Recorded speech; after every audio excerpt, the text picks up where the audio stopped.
Assalamualaikum warahmatullahi wabarakatuh. Kembali lagi di channel Nasihat Kehidupan Misteri.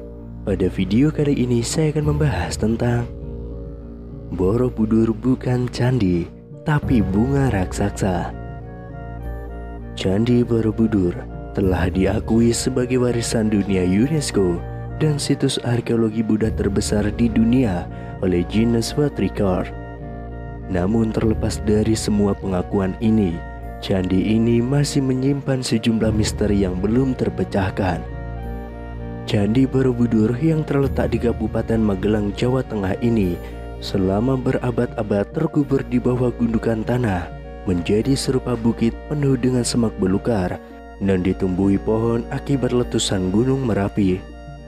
Lantas pada tahun 1814, atas peran Gubernur Jenderal Britania Raya Thomas Stamford Raffles, candi ini mulai menjadi perhatian pemerintah kolonial.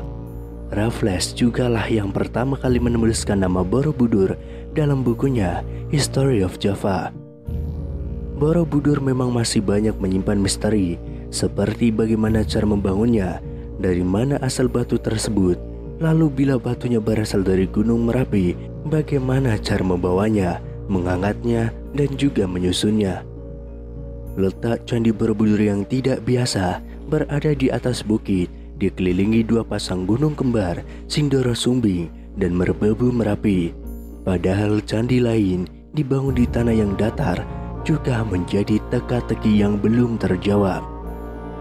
Pada tahun 1931, seniman dan pakar arsitektur Hindu-Buddha W.O.J. Newenkam mengajukan sebuah teori bahwa dataran Kedu atau lokasi Borobudur berdasarkan legenda Jawa dahulunya adalah sebuah danau purba. Borobudur dibangun melambangkan bunga teratai yang mengapung di atas permukaan danau. Ini menjadi sebuah hipotesis yang disambut perdebatan hangat oleh para kalangan ilmuwan saat itu.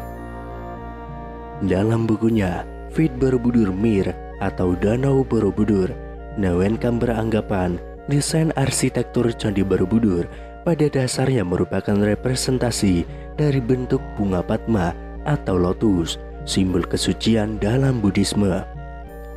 Desain bangunan ini yang diibaratkan menyerupai ceplok bunga teratai dengan daun dan bunganya mengelilingi bakal buah yang terletak di tengah-tengah kolam, tulis Newenkam. Pada awal 1932, Newenkam kembali menulis opininya di jurnal Netherlands in the Oud and New. Dia mengatakan bahwa bangunan raksasa itu didirikan untuk melukiskan bunga teratai sebagai penghormatan atas Buddha Maitreya. Menurutnya secara mitologis, sosok ini dinarasikan lahir dari rahim bunga teratai. Borobudur ialah bangunan bunga teratai raksasa dari jutaan kubik batu andesit yang menyembul di tengah sebuah danau. Pada tahun 1937, dirinya kembali melakukan penelitian lanjutan dengan mempelajari topografi daerah di sekitar Candi Borobudur. Hasil penelitian ini pernah dimuat di harian Algemeen Handelsblad pada 2 Mei tahun 1937, lengkap dengan gambar peta dan juga daunnya.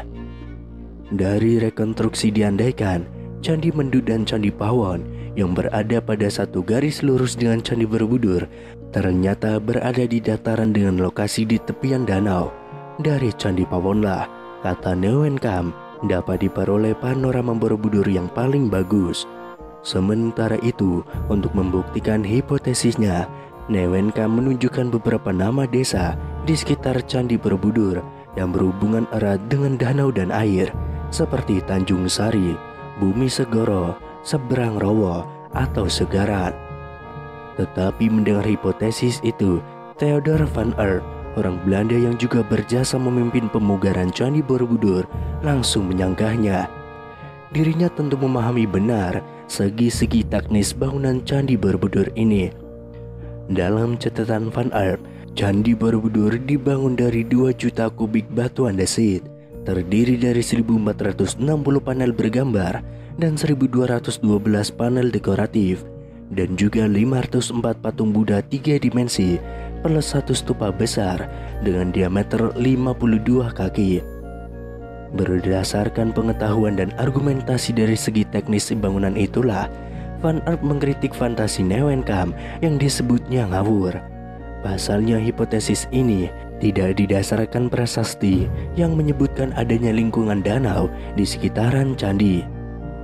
Walau demikian, sejak Neuwenkamp mengemukakan hipotesisnya ini, dirinya berhasil merangsang ilmuwan lain agar membuktikan hal ini. Beragam ilmuwan hingga tokoh nasional pun mulai mencari pembuktian akan hipotesis ini. Pada tahun 1964, ketika pemerintah Indonesia merencanakan pembangunan Tugu Nasional, hipotesis ini kembali mencuat. Presiden Soekarno menyarankan replika Candi Borobudur ditempatkan pada landscape danau supaya tampak lebih indah.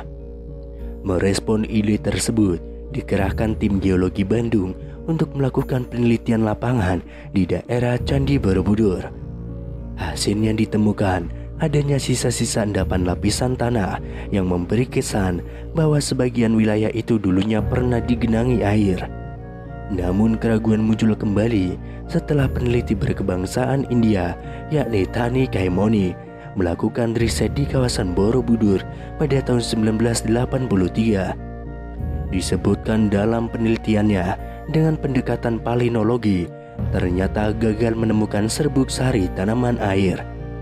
Dalam bukunya Palynological Investigation on the Borobudur Monument, dirinya menyimpulkan bahwa tidak ditemukan sedikit pun polen sebagai indikasi adanya tumbuhan rawa-rawa atau tanaman air.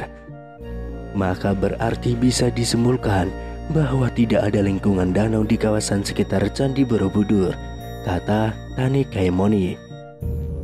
Tetapi pada tahun 1986, wacana danau di sekitar Candi Borobudur kembali mengemuka setelah adanya riset dari J.J. Nosin dan Cesar Vote. Mereka menggunakan analisis geoformologi berdasarkan interpretasi foto udara plus observasi lapangan. Dari hasil penelitian ini, mereka menyimpulkan bahwa daratan di sekitar Borobudur memang pernah menjadi lingkungan danau, tetapi bukan pada masa dinasti Selendra, namun jauh saat bumi masih zaman kuater, yakni 600.000 tahun yang lalu. Riset ilmiah tidak berhenti di situ. Geolog asal Indonesia, Helmi Murwanto, memiliki bukti dan hipotesis lain. Dengan pendekatan geologi, dirinya justru menemukan endapan batu lempung yang mengandung serbuk sari tanaman komunitas rawa. Sedangkan berdasarkan penelitian radiokarbon C14 dengan mengambil berbagai sampel dari area seluas 10 kali 8 km di sekitar Candi Borobudur, dia sampai pada kesimpulan bahwa lempung itu mengandung serbuk sari tanaman air. Dari sinilah dirinya menyimpulkan terbentuknya lingkungan danau sudah terjadi mulai kala Pleistosen atas dan berakhir jauh setelah Candi Borobudur itu dibangun, yakni pada kisaran akhir abad ke-13.